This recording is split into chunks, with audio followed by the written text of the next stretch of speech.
Hello friends, welcome to Kannan info Tamil. நம்ம இன்னைக்கு என்ன டாபிக் பார்க்க போறோம் அப்படின்னா 3 முக்கியமான டிஃபென்ஸ் அப்டேட் இந்த வீடியோல பார்க்க போறோம். முதல் டிஃபென்ஸ் அப்டேட், உலகின் பல நாடுகள் தங்கள் கடற்படையை நவீனப்படுத்துவதற்கு பல முயற்சிகளை எடுத்து வந்துகிட்டு இருக்காங்க. அதுல குறிப்பா விமானம் தாங்கி போர்க்கப்பல்களை உருவாக்குவதற்கு தற்போது பல நாடுகள் போட்டி போட்டு வந்துகிட்டு இருக்காங்க.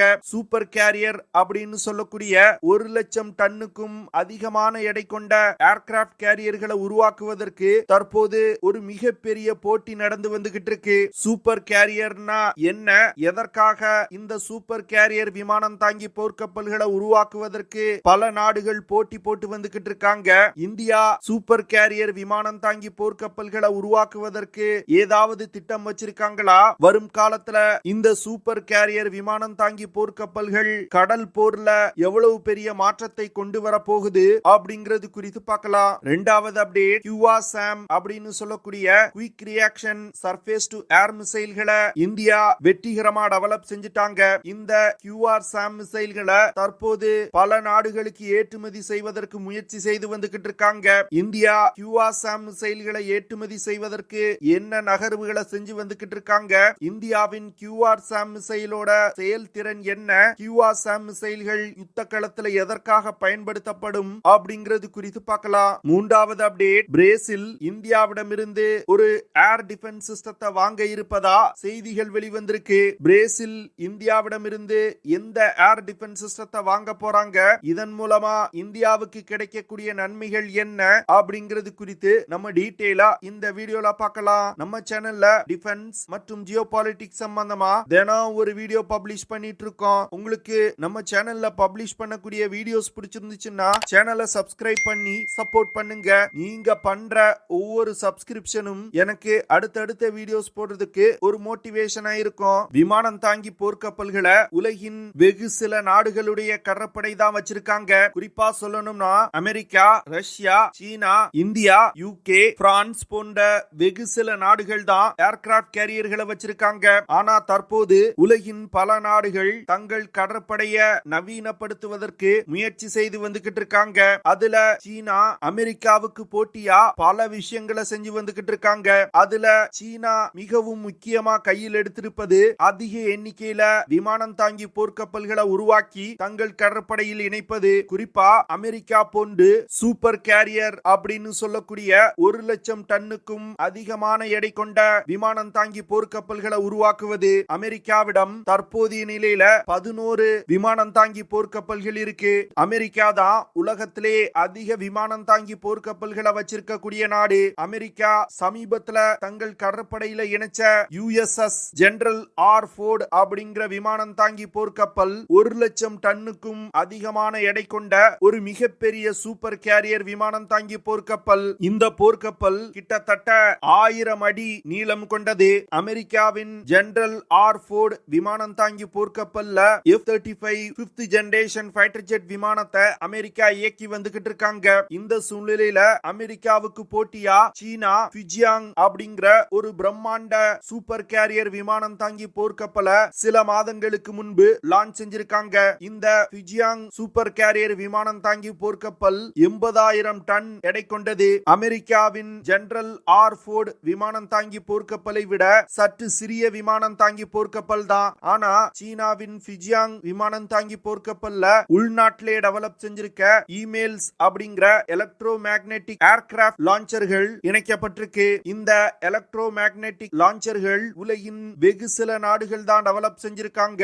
அந்த தொழில்நுட்பத்தை தற்போது சீனாவும் உருவாக்கி இருப்பது குறிப்பிடத்தக்கது. அடுத்து ரஷ்யாவும் சூப்பர் கேரியர் விமானம் தாங்கி போர்க்கப்பல்களை உருவாக்கணும் அப்படின்னு ரஷ்ய கடற்படையை சேர்ந்த ரிட்டையர்ட் வைஸ் அட்மிரல் விளாடிமிர் பிப்லிவோ ஒரு பேட்டியில சொல்லியிருக்காரு. ரஷ்யா 70,000 இருந்து 90,000 டன் எடை கொண்ட சூப்பர் கேரியர்களை உருவாக்கணும் அப்படின்னு அந்த வைஸ் அட்மிரல் சொல்லியிருக்காரு. ரஷ்யால இது போன்று ராணுவத்தை சேர்ந்த ஒரு முக்கியமான அதிகாரி பேட்டி அளிக்கிறாருன்னா அதற்கு பின்னாடி அரசாங்கத்தோட தலையீடு இல்லாமல் இருக்காது. அதனால ரஷ்ய அரசாங்கம் தாங்களும் சூப்பர் கேரியர்களை டெவலப் செய்ய போறோம் அப்படிங்கிற விஷயத்தை பிரகடனப்படுத்தி இருக்காங்க அப்படின்னு சொல்லலாம். இதுவரைக்கும் ரஷ்யா அமெரிக்கா போன்று மிகப்பெரிய விமானம் தாங்கி போர்க்கப்பல்களை உருவாக்கல.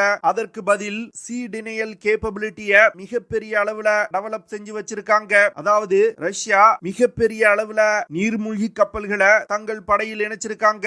இந்த நீர்மூழ்கி கப்பல்களை கொண்டு தங்கள் கடற்பகுதிக்குள் ஒரு அமெரிக்க விமானம் தாங்கி போர்க்கப்பல் நுழைய முயன்றால் ரஷ்ய நீர்மூழ்கி கப்பல்கள் அமெரிக்க ஏர்கிராப்ட் கேரியர்களை தாக்கி அளிக்கும். இதுதான் இதுவரைக்கும் ரஷ்யாவுடைய திட்டமா இருந்துச்சு. ஆனா தற்போது ரஷ்யாவும் சூப்பர் கேரியர்களை உருவாக்குறதுக்கான ரேஸ்ல இணைஞ்சிருக்காங்க. இரண்டாவது, ஜப்பான் சூப்பர் கேரியர் போன்ற பெரிய விமானம் தாங்கி போர்க்கப்பல்களை உருவாக்கலனாலும் தங்களுக்கு ஒரு விமானம் தாங்கி போர்க்கப்பல் தேவை அப்படிங்கறத உணர்ந்து தன் கடற்படையில் பயன்பாட்டில் உள்ள ஒரு டெஸ்ட்ராயர் ரக போர்க்கப்பலை ஒரு சிறிய விமானம் தாங்கி போர்க்கப்பலா மாற்றி அமைக்கிறாங்க. அந்த சிறிய விமானம் தாங்கி போர்க்கப்பல்ல அமெரிக்க தயாரிப்பு F-35 விமானங்களை பயன்படுத்துவதற்கு திட்டமிட்டிருக்காங்க. இரண்டாவது, சவுத் கொரியாவும் விமானம் தாங்கி போர்க்கப்பல்களை உருவாக்குவதற்கான வேலைகள்ல தற்போது மிக தீவிரமா ஈடுபட்டு வந்துகிட்டு இருக்காங்க. இது போன்று பல நாடுகள் விமானம் தாங்கி போர்க்கப்பல்களை உருவாக்குவதற்கு தற்போது அதிக முனைப்பு காட்டி வந்துகிட்டு இருக்காங்க.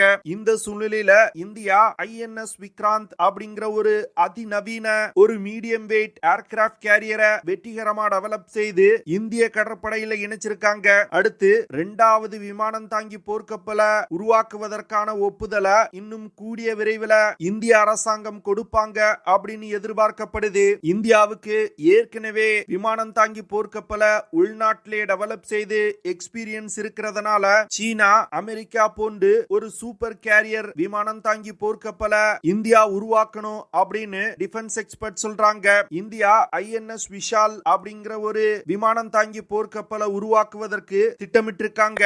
இந்த INS விஷால் விமானம் தாங்கி போர்க்கப்பல் 65,000 டன்ல இருந்து 75,000 டன் எடை கொண்டதா இருக்கும். அது மட்டும் இல்லாம 300 மீட்டர் நீளம் கொண்டதா இருக்கும். இது சீன மற்றும் அமெரிக்க விமானம் தாங்கி போர்க்கப்பலை கம்பேர் செய்யும் பொழுது சற்று சிறியதா இருக்கு. அதனால INS விஷால் விமானம் தாங்கி போர்க்கப்பலோட சைஸ பெரிதுபடுத்தணும் அப்படின்னு டிஃபென்ஸ் எக்ஸ்பர்ட்ஸ் பரிந்துரை செய்றாங்க.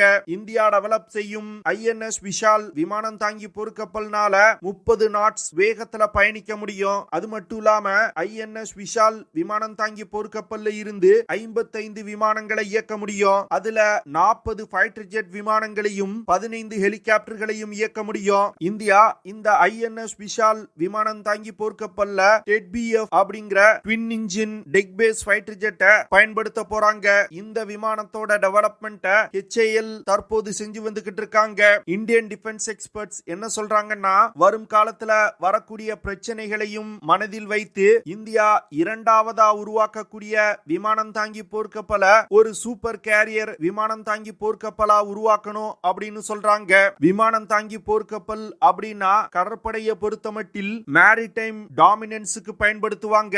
அப்படி ஒரு மேரிடைம் டாமினன்ஸுக்கு பயன்படுத்தக்கூடிய விமானம் தாங்கி போர்க்கப்பல் பெரிதா உருவாக்கப்படுவது மிகவும் நல்ல விஷயம். அப்பொழுதுதான் அதிக அளவிலான விமானங்களை அந்த கப்பல்ல இருந்து இயக்க முடியும். அப்படி அதிக அளவிலான விமானங்களை இயக்கும் பொழுது நமது கடற்படையால அதிக தூரம் பறந்து சென்று எதிரிகளை தாக்க முடியும். எதிரி விமானம் தாங்கி போர்க்கப்பல்ல இருந்து வரக்கூடிய விமானங்களை எதிர்த்து சண்டையிட முடியும். இதன் காரணமாக தான் இந்தியாவும் சூப்பர் கேரியர்களை உருவாக்குவதற்கான ரேஸ்ல இணையக்கூடும் அப்படின்னு டிஃபென்ஸ் எக்ஸ்பர்ட் சொல்றாங்க. இரண்டாவது அப்டேட், DRDO QASAM அப்படிங்கிற quick reaction surface to air மிசைல்களை சமீபத்துல வெற்றிகரமா டெவலப் செஞ்சு முடிச்சாங்க.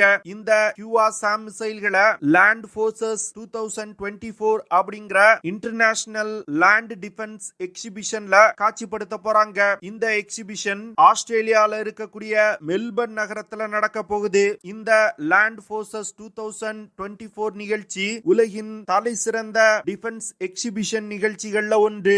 இந்த நிகழ்ச்சியில இந்தியா தன்னுடைய QASAM மிசைல்களை காட்சிப்படுத்துவது மிகவும் ஒரு முக்கியமான விஷயமா டிஃபென்ஸ் எக்ஸ்பர்ட்ஸ் பார்க்கறாங்க. QASAM மிசைல்கள் பிரத்யேகமா யுத்த களங்கள்ல டேங்குகள், ஆர்மர்ட் வெஹிக்கிள்ஸ், ஆர்ட்டிலரி கன் சிஸ்டங்கள் போன்றவை ஒரு இடத்துல இருந்து இன்னொரு இடத்துக்கு நகர்த்தப்படும் பொழுது அந்த எக்யூப்மெண்ட்ஸ் மற்றும் படை பிரிவினர்களுக்கு ஏர் டிஃபென்ஸ் கொடுப்பதற்காக உருவாக்கப்பட்டதுதான் இந்த QASAM மிசைல்கள். சமீபத்தில் நடந்து வரும் உக்ரைன் ரஷ்யா போர்ல ரஷ்யாவிடம் உள்ள QASAM மிசைல்கள் சரியா செயல்படாததனால ரஷ்ய டேங்குகள் மற்றும் ஆர்ட்டிலரி சிஸ்டங்கள் ஒரு இடத்திலிருந்து இன்னொரு இடத்துக்கு நகர்த்தப்படும் பொழுது உக்ரைனிய ட்ரோன்கள் மற்றும் மிசைல்களால் கடுமையா தாக்கப்பட்டிருக்கு. இது போன்ற தாக்குதல்களை தவிர்ப்பதற்காக இந்தியா உள்நாட்டிலே இந்த QRSAM மிசைல்களை டெவலப் செஞ்சிருக்காங்க. QRSAM மிசைல பாரத் எலக்ட்ரிக்கல் லிமிடெட் நிறுவனம் உருவாக்கி இருக்காங்க.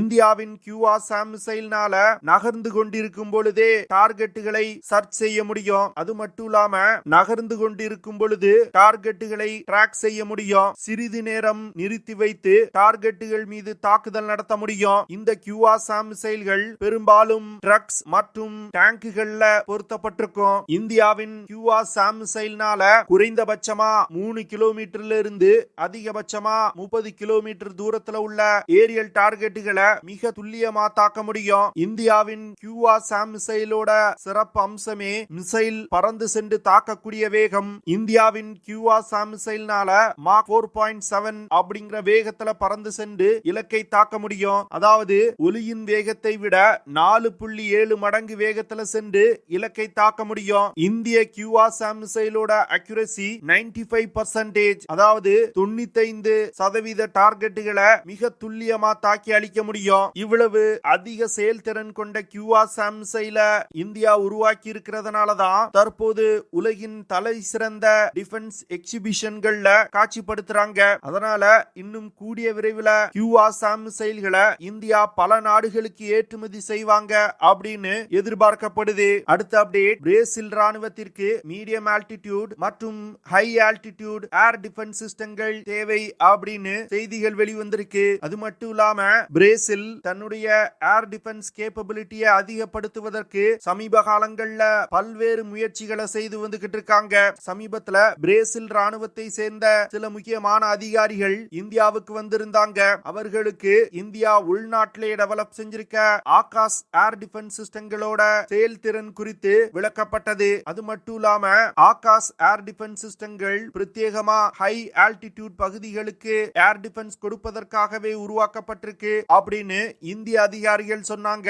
இதனால ஆகாஷ் மிசைல்களோட செயல்திறன் பிரேசில் அதிகாரிகளுக்கு ரொம்ப பிடிச்சு போயிருக்கு. அதனால கவர்மெண்ட் டு கவர்மெண்ட் கான்ட்ராக்ட் மூலமா பிரேசில் இந்தியாவிடமிருந்து Akash medium range anti aircraft மிசைல்களை வாங்க இருப்பதா செய்திகள் வெளிவந்திருக்கு. ஆகாஷ் மிசைல்கள்னால குறைந்தபட்சமா 25 கிலோமீட்டர்ல இருந்து அதிகபட்சமா 30 கிலோமீட்டர் தூரத்துல உள்ள இலக்குகளை மிக துல்லியமா தாக்க முடியும். இந்த ஏர் டிஃபென்ஸ் சிஸ்டத்தினால ஃபைட்டர் ஜெட் விமானம், ட்ரோன்ஸ், க்ரூஸ் மிசைல் போன்ற பல்வேறு விதமான ஏரியல் டார்கெட்டுகளை மிக துல்லியமா தாக்க முடியும். ஆகாஷ் மிசைல்கள்னால அதிகபட்சமா 2.5 மாக் வேகத்துல பறந்து சென்று இலக்கை தாக்க முடியும். அதாவது ஒலியின் வேகத்தை விட 2.5 மடங்கு வேகத்துல சென்று இலக்கை தாக்க முடியும். ஆகாஷ் மிசைல இலக்கை நோக்கி வழி நடத்துவதற்கு command guidance with data link system இருக்கு. அது மட்டும் இல்லாம மிசைல் இலக்கை தாக்குவதற்கு முன் இருக்கக்கூடிய சில மணித்துளிகள்ல active radar homing system activate செய்யப்படும். இதனால ஆகாஷ் மிசைல்கள்னால டார்கெட்டை மிக துல்லியமா தாக்க முடியும். இது போன்ற பல சிறப்பு அம்சங்கள் ஆகாஷ் ஏர் டிஃபென்ஸ் சிஸ்டத்துல இருக்கிறதுனால பிரேசில் ஆகாஷ் ஏர் டிஃபென்ஸ் சிஸ்டங்களை இன்னும் கூடிய விரைவில் வாங்குவாங்க அப்படின்னு டிஃபென்ஸ் எக்ஸ்பர்ட் சொல்றாங்க. ஓகே ஃப்ரெண்ட்ஸ், நம்ம வீடியோவோட நிறைய பகுதிக்கு வந்துட்டோம். இதெல்லாம் தான் நான் உங்ககிட்ட ஷேர் பண்ணணும் அப்படின்னு நினைச்ச விஷயங்கள். ஐ ஹோப் நான் ஷேர் பண்ண விஷயங்கள் உங்களுக்கு பிடிச்சிருக்கும் நினைக்கிறேன். அப்படி பிடிச்சிருந்துச்சுன்னா ஷேர் பண்ணுங்க, லைக் பண்ணுங்க, கமெண்ட் பண்ணுங்க. மறக்காம நம்ம சேனலுக்கு சப்ஸ்கிரைப் பண்ணுங்க. அப்படியே அந்த பெல் நோட்டிபிகேஷனை கிளிக் பண்ணி ஆல்ங்கிற ஆப்ஷனை எனேபிள் பண்ணிக்கங்க. See you in the next video. Jai Hind.